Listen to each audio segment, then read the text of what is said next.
2022, four young college students aged 20 and 21 were murdered. This is the case of the horrific Idaho murders.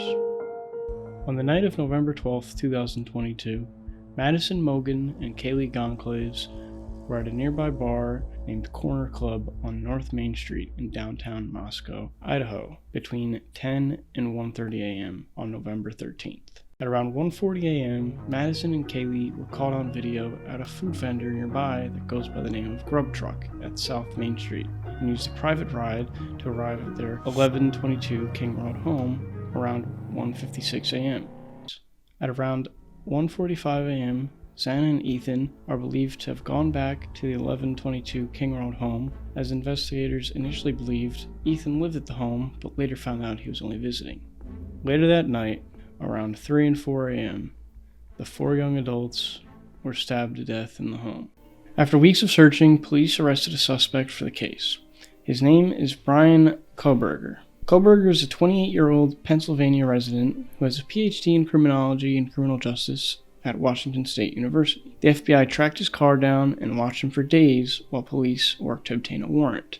He was arrested by the Pennsylvania State Police at a home nearby the Poconos in Chestnut Township, Pennsylvania at 3 a.m. Friday morning on December 30th, 2022. Officers who watched him in Pennsylvania noticed he would wear gloves for each trip to the grocery store. Kohberger reportedly stalked the victims for weeks before the murders and followed 3 and messaged one of the victims on Instagram, which none of them messaged or followed him back.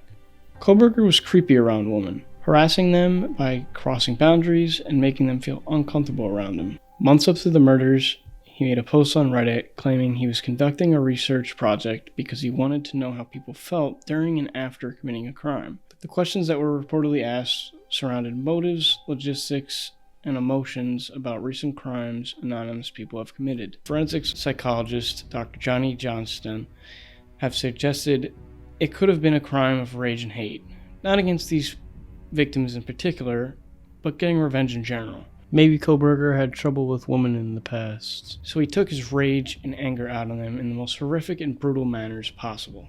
Again, that's just a theory. No clear motive is known. Sorry for the victims and their families in this horrible case. Next for Kohberger is a preliminary hearing on June 26th, and he should never see the light of day again.